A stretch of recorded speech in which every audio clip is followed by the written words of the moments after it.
Bonjour, c'est Amoreptile, j'espère que tu vas bien. En tout cas, moi, ça va.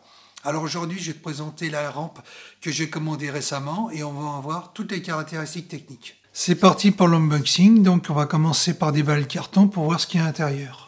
Alors il s'agit d'une rampe LED de marque Chiros, donc marque chinoise, c'est le modèle A301.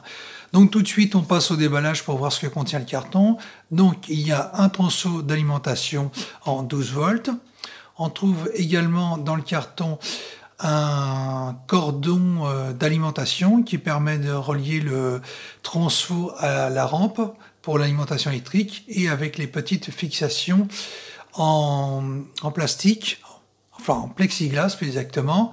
Et à l'intérieur, on trouve la fameuse rampe LED. Donc bien emballée et on va en voir tout de suite les caractéristiques techniques. Alors passons maintenant aux caractéristiques techniques. Donc désolé pour la qualité de l'image. Donc elle a 54 LED blanches pour une consommation de 18 watts. Donc elle envoie 2800 lumens, ce qui donne une belle couleur blanche pour 8000 degrés Kelvin environ. Donc très important, elle possède aussi 7 réglages d'intensité lumineux. Donc ça c'est très intéressant par le dimmer qu'on va voir un peu plus loin. Donc pour les dimensions 30 cm, largeur 6 cm et pour l'épaisseur elle fait 1 cm. Et ici le dimmer qui d'après l'apparence semble un peu fragile. Et là on passe au dernier déballage de la rampe Chiros. Donc comme tu peux le voir à première vue, la finition est parfaite. Donc on a un beau dessus en aluminium brossé, ça c'est impeccable. Le dessous, on peut voir la plaque de plexiglas qui protège les rampes. Donc très belle finition, il n'y a rien à redire. Donc dessus c'est parfait. Et évidemment les trous de vis pour mettre les fixations. Alors les pièces qui accompagnent sont multiples. Il y a les petites fixations ici qui se mettent sur les clips de fixation qui viennent s'emboîter sur les autres fixations. Donc à l'intérieur, en plus de ces deux pièces, on va trouver quelques petites vis qui sont fournies avec. Donc dans mon cas, j'en ai 5.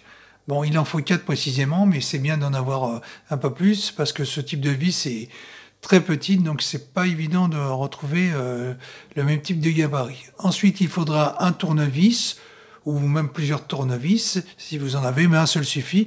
Donc moi j'ai pris des tournevis de petite taille, mais c'est pas l'idéal. Le mieux c'est d'avoir un tournevis cruciforme qui va vraiment s'imprégner dans la vis et qui va bien la maintenir. Donc en plus de ça, donc il y a les petites fixations en plexiglas tout à l'heure, donc 2, une par côté. Il y en a une qui contient un trou, comme tu peux le voir, ça c'est destiné à passer le fil d'alimentation de la rampe. Et là je vais commencer à procéder à l'installation. Donc très important, ça il faut bien le signaler, lorsque je vais commencer à visser, il faut mieux visser par précaution à la main dans un premier temps. Parce que si on visse directement au tournevis et que la vis est mal positionnée, la fixation va mal se faire et puis le trou de fixation va être complètement déformé et bon après ça on pourra pas visser jusqu'au bout et ça sera pas très esthétique. Donc on prend son temps. Et là, dernière installation électrique de la rampe Chiros. Donc je vais commencer par raccorder le petit cordon électrique.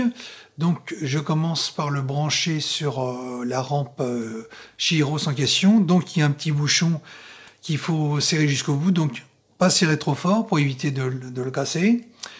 L'autre embout, il va se brancher directement sur le transfo, donc pas d'erreur possible, il suffit juste de le brancher. Maintenant, je vais procéder à la fixation définitive, donc je vais mettre les petits clips qui se mettent sur les fixations en plexiglas.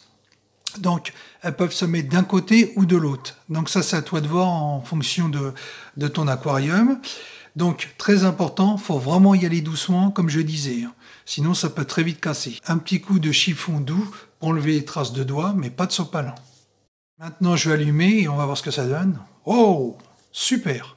Donc, comme tu le vois, l'éclairage tombe bien en profondeur, pas de souci. En plus, tu as cette position de luminosité, donc ce qui gâche rien. Donc dessus, c'est vraiment très très bien, quoi. C'est un avantage. Ça remplace quelque part la télécommande. Donc ici, toutes les LED, comme tu vois, fonctionnent bien, donc aucune de grillée, donc c'est parfait. Donc au niveau, comment dire, éclairage, il n'y a rien à redire, hein. Le design et l'éclairage sont parfaits.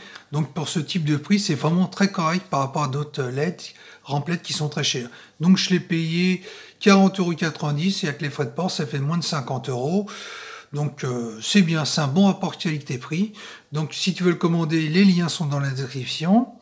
Donc voilà. J'espère que cette vidéo t'a plu. Moi j'ai eu beaucoup de plaisir à la faire. Donc si t'as aimé, like, abonne-toi et moi je te dis à très bientôt.